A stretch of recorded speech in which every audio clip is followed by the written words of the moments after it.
Hi friends, welcome to விருதை சமையல். இன்றைக்கி நம்ம வீட்டில் ஆலு பரோட்டா எப்படி பண்ணலான்னு பார்க்கலாம். அதுக்கு ஒரு பேஷனில் 2 கப் கோதுமை மாவு எடுத்திருக்கேன். இந்த மாதிரி பேஷன் நம்ம எல்லார் வீட்லேயுமே இருக்கும். இந்த கப்புக்கு நான் 2 கப் எடுத்திருக்கேன். இதுக்கு 1 ஸ்பூன் உப்பு, 1 கிளாஸ் தண்ணி ஊற்றி ஊற வச்சுருக்கேன். இது கொஞ்சம் கொஞ்சமாக ஊற்றி பிசைஞ்சுக்கோங்க. உப்பு கரெக்டாக இருக்கும். தண்ணி ஊற்றி நல்லா பிசைஞ்சதுக்கப்புறம் நல்லா அழுத்தம் கொடுத்து பிசைஞ்சுக்கோங்க. நல்லா கொடுத்ததுக்கப்புறம் இதில் ஒரு 1.5 ஸ்பூன் அளவுக்கு எண்ணெய் ஊற்றிக்கலாம். லேசாக எண்ணெயை ஊற்றி பிசைஞ்சு வச்சுட்டு மூடி வச்சிடலாம். ஒரு 1/4 மணி நேரம் இது மூடி இருக்கட்டும். இப்போ நம்ம இந்த உருளைக்கிழங்கு, இதுக்கு தேவையானது 3 உருளைக்கிழங்கை நல்லா வேக வச்சு எடுத்துக்கிறேன். இதை நல்லா மசிச்சு பிணைஞ்சிக்கணும். கைட்டை கூட பிசையலாம். நல்லா பிசைஞ்சு எடுத்துக்கிட்டாச்சு. ஒரு கடாயில் 2 ஸ்பூன் எண்ணெய் ஊற்றிட்டு 1 பல்லாரி வெங்காயம் நல்லா பொடியாக நறுக்கிட்டு சேர்த்துருக்கேன்.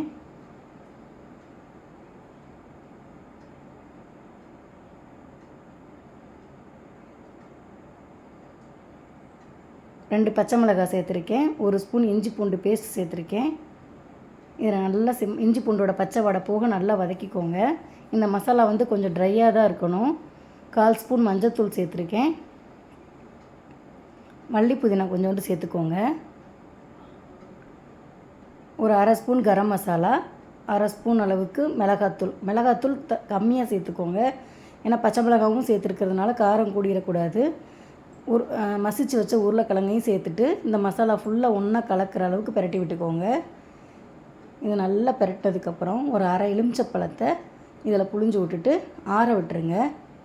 இது நல்லா ஆறுனதுக்கப்புறம் உருண்டை பிரட்டி வச்சுக்கலாம். சின்ன சின்ன உருண்டைகளாக பிரட்டி வச்சுக்கோங்க. சப்பாத்திவும் நல்லா ஊறினதுக்கப்புறம் இந்த மாதிரி உருண்டையாக பிரட்டி வச்சுக்கோங்க.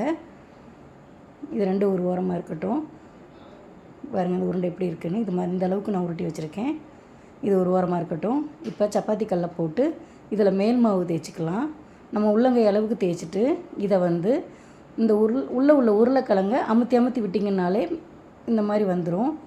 இது மாதிரி உருண்டை திரட்டிட்டு நல்லா அமுத்தி விட்டுக்கோங்க.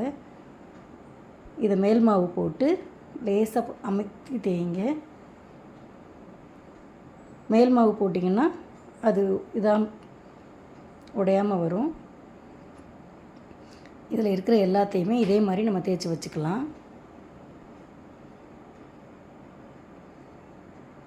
எல்லா நாளும் பிள்ளைங்களுக்கு சப்பாத்தி மாதிரி போட்டு கொடுக்குறதுக்கு ஒரு நாள் இது மாதிரி பண்ணி கொடுங்க. ரொம்ப ஆசையாக சாப்பிடுவாங்க. இதுக்கு நம்ம எதுவும் தனியாக குருமா எதுவும் வைக்க வேண்டியதில்லை. இது வீட்டில் என்ன குழம்பு இருக்குதோ அதை வச்சே நம்ம சாப்பிட்டுக்கலாம். இந்த மாதிரி தேய்ச்சி வச்சுக்கிட்டேன். தோசைக்கல் நல்லா ஹீட் ஆகட்டும்.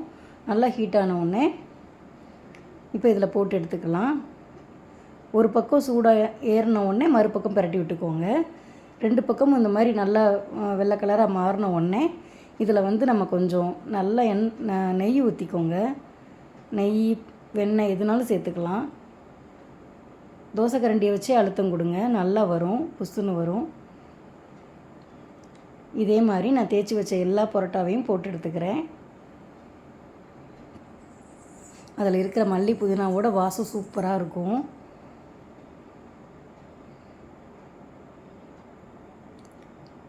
சின்ன பிள்ளைங்க தான் சாப்பிடுவாங்கன்றதுனால நல்லா தாராளமாக நெய் ஊற்றி கொடுங்க. சப்பாத்தியும் சரி, ஆலு பரோட்டாவும் சரி, தோசைக்கல் நல்லா ஹீட்டாக இருக்கணும். ஃபுல் ஃப்ளேமில் வச்சு பண்ணி கொடுங்க. அப்படின்னா தான் நல்லா வெந்து வரும். பாருங்கள், நான் போட்ட எல்லா சப்பாத்தியுமே நல்லா சாஃப்டாக இருந்தது. இதுக்கு தயிரும் தக்காளி சாஸும் வச்சுருக்கேன். ரொம்ப ரொம்ப நல்லா இருந்தது. இதில் உள்ளே பாருங்கள் நல்லா லேசாக வருது. மசாலாவும் நல்லா இருக்குது உள்ள.